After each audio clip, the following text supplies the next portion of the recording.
आप हमारे चैनल पर नए हैं तो YouTube पर जाकर हमारा चैनल सब्सक्राइब करें, भारत शक्ति समाचार, और शेयर करें। ये वीडियो आपको कैसी लगी कमेंट भी करें। पिछले 4 दिनों से मैं यही सोचता रह गया कि किस टॉपिक को लिया जाए, किस टॉपिक पर वीडियो बनाई जाए। 1500 वीडियो अब तक मैं बना चुका हूँ, मगर ऐसा वक्त कभी नहीं आया कि 4 दिन सोचना पड़े कि किस टॉपिक पर वीडियो बनाई जाए, क्योंकि देश में माहौल गर्म है। और क्यों गर्म है पूरे देश को ही नहीं, पूरी दुनिया को पता है। शोभा यात्रा, रामनवमी, हमारे देश में इस तरह की शोभा यात्रा या रामनवमी का जुलूस ये पहली बार नहीं मनाया गया। बाबा साहब अम्बेडकर जयंती पहली बार नहीं मनाई गई, मगर इस बार बाबा साहब अम्बेडकर जयंती पर सब कुछ अच्छा था, मगर उसके बाद शोभा यात्रा के नाम पर जो यात्राएं निकाली गई, देश के कई इलाकों में दंगे हो गए। दंगे मस्जिदों के पास से निकलने वाली यात्रा की वजह से हो गए या मस्जिद में मौजूद लोगों की वजह से हो गए, ये जांच का विषय है। मगर फ़िलहाल जो हालात हैं हमारे देश के, वो ख़तरनाक है, इसमें कोई शक नहीं। देश की राजनीति फ़िलहाल जिस ढंग से चल रही है, जिस अंदाज में चल रही है, हालांकि सत्ता में बैठे हुए लोगों की जिम्मेदारी होती है, वो जब सत्ता में पहुंचने की कोशिश करने लगते हैं और जनता से वोट मांगते हैं तो जनता से ये वादा करते हैं कि हम तुम्हें रोज़गार देंगे, हम तुम्हें सुकून का, शांति का एक भारत देंगे। मगर ना रोज़गार मिला, जो था वो भी चला गया, और शांति का जो भारत है उसका भी अब दूर दूर तक पता नहीं है। और ये काम भारतीय जनता पार्टी वाली सत्ता में फ़िलहाल चल रहा है। अब हालात ऐसे हो गए हैं कि अगर उत्तर प्रदेश की बात करें तो आरोपियों के घर अब सीधा बुलडोज़र बाबा के बुलडोज़र जाकर गिरा देते हैं, यानी अब न्यायालय की ज़रूरत नहीं है। अगर इतनी तेज़ी से काम करना है कि जो गुनहगार हैं बिना न्यायालय के आदेश के उन्हें आरोपी मानकर उनका घर गिरा देना है, तो हाथरस में जिस बेटी को जलाया गया, जो लोग पकड़े गए, उनके भी घर गिरा देने चाहिए।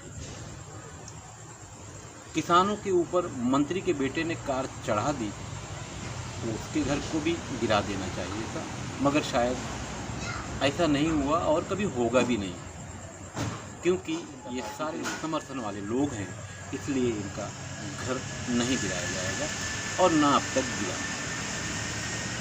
अब वहीं से थोड़ा सा आगे बढ़ते हैं।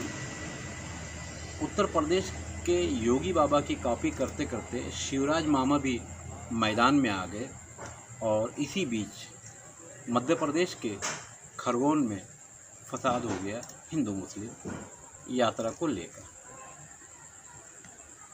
शिवराज मामा ने भी वही काम किया जो योगी जी कर रहे हैं, जो आरोपी पकड़े गए उनका घर गिरवा दिया। तो अब यहाँ भी न्यायालय की कोई ज़रूरत नहीं है। देश में ये पहली बार हुआ है आज़ाद भारत के बाद। आज़ाद भारत के पहले अंग्रेज़ों द्वारा ये काम होता था। खरगोन में तो एक ऐसे आदमी को आरोपी बनाकर उसका घर गिरा दिया गया जिसके दोनों हाथ नहीं है। ये फ़ोटो आप देख रहे हैं, ये हालत। अब महाराष्ट्र की अगर बात कर लेते, मैं 4 दिन से ये वीडियो इसलिए नहीं बना पा रहा था कि हमारे देश में मामला कई तरफ से चल रहे हैं। आगरा में भी दंगा हो गया, उत्तर प्रदेश में आता है। मोहब्बत की निशानी जहाँ मौजूद है ताजमहल, वहाँ भी फसाद है। अब उत्तर प्रदेश के बाद मध्य प्रदेश के बाद अब चलिए महाराष्ट्र की तरफ चलते हैं। महाराष्ट्र में एक नाम आता है राज ठाकरे, मनसे के अध्यक्ष हैं, और इनके पास 11 एमएलए थे, मगर धीरे धीरे अब 0 हो गए। और राज ठाकरे की जो राजनीति थी वो भी ज़ीरो हो गई। हालांकि राज ठाकरे ने कई बार प्रयास किया बाला साहब ठाकरे के पद चिन्हों पर चलने की, मगर बाला साहब ठाकरे जैसे लोग धरती पर कभी कभी जन्म लेते हैं। राज ठाकरे जैसे नाकाम मुसाफिर न जाने कितने जन्म लेते हैं। अब राज ठाकरे को जब कुछ समझ में नहीं आया तो उन्होंने मस्जिदों पर लगे हुए भोंगे के बारे में ही ऐलान कर दिया कि भोंगा उतारो, नहीं तो हम हनुमान चालीसा करेंगे। हनुमान चालीसा पढ़ना माइक पर या ऐसे अजान देना, चाहे माइक पर चाहे ऐसे, कोई बुरी बात थोड़ी। हमारे देश में पहली बार थोड़ी हुआ है, ये सदियों से चला आ रहा है। मगर अब राज ठाकरे की राजनीति यहाँ आकर थोड़ा सा स्टैंड हो गई। अब धंधा जोरों में है, हर तरफ महाराष्ट्र में राज ठाकरे। मगर महाराष्ट्र में पार्टी शिवसेना और कांग्रेस पार्टी की महाविकास आघाड़ी मौजूद है, इसलिए राज ठाकरे की भी कुछ चल नहीं पा रही है। मगर जो बुझी हुई आग थी, यानी जो राख बन गई थी, उसमें थोड़ी सी आग यानी थोड़ी सी गर्मी ज़रूर आ गई। मगर ये बीमारी उत्तर प्रदेश की तरफ भी चली गई। भोंगा उतारो, नहीं तो हम हनुमान चालीसा पढ़ेंगे। भाई पढ़ने को किसने मना किया? अजान देने को किसने मना किया? मगर एक ख़ास बात हमारे देश में आज नहीं, बहुत पहले से देखी जा रही है कि जब किसी नेता की सिक्योरिटी खतरे में पड़ती है तो उसके ऊपर कोई आतंकवादी हमला होने वाला है या उसकी जान खतरे में है, यही दिखाकर सिक्योरिटी को रिन्यूअल कर लिया जाता है।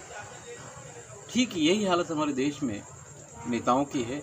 जब इनकी मार्केट ठंडी होने लगती है तब ये किसी एक धर्म के बारे में कुछ ना कुछ उछाल देते हैं। और को अगर इतनी फिक्र है तो अपने बेटे को यानी अमित ठाकरे को आगे कर दे हनुमान चालीसा पढ़ाने के लिए, तब लोग उन्हें सच्चा भक्त मानेंगे हनुमान जी का। मगर ऐसा तो होता नहीं हमारे देश में। आमतौर से गरीब जनता को भड़का कर आगे कर दिया जाता है, उसके बाद दंगा फसाद होता है। जैसा कांग्रेस के दौर में भी बहुत सारे दंगे फसाद हुए इसी तरह से। कभी बाबरी मस्जिद के नाम पर हो गए, कभी और किसी मंदिर के नाम पर, कभी किसी मस्जिद के नाम पर। यही धंधा हमारे यहाँ देश की आज़ादी के बाद से अब तक चला आ रहा है। मगर अब ये धंधा बड़ी तेज़ी से फल फूल रहा है। इस पेड़ को लगाया तो कांग्रेस ने था, मगर अब बीजेपी अच्छी तरह से काट रही है।